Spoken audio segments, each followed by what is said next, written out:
Ang ating topic ngayon ay kung ano ang Biblia. Yan. Sa inyong palagay, ano ang Biblia? Nang sagot. Ano ang Biblia? Ha? No coaching. Ha?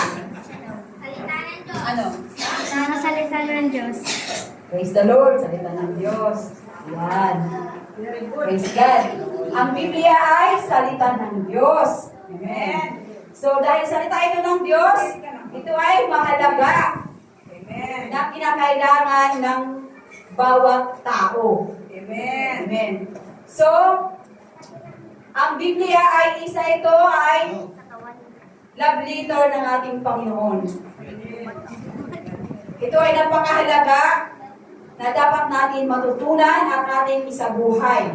Amen ba? Amen. Praise the Lord. Naintindihan ba ang Biblia ay salita ng Diyos? Amen. At hindi banal na aklat. Amen.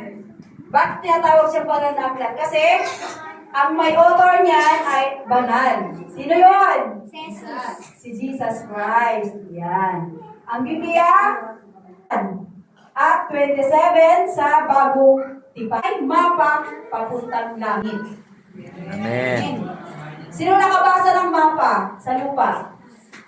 Mapa. May mapa tayo dito sa lupa eh. Di ba?